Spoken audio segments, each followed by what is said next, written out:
بسم الله الرحمن الرحيم. اللهم صل على محمد وآل محمد.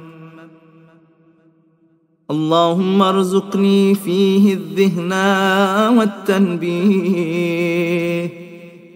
وباعدني فيه من السفاهة والتمويه، واجعل لي نصيبا من كل خير تنزل فيه بجودك يا أجود الأجودين.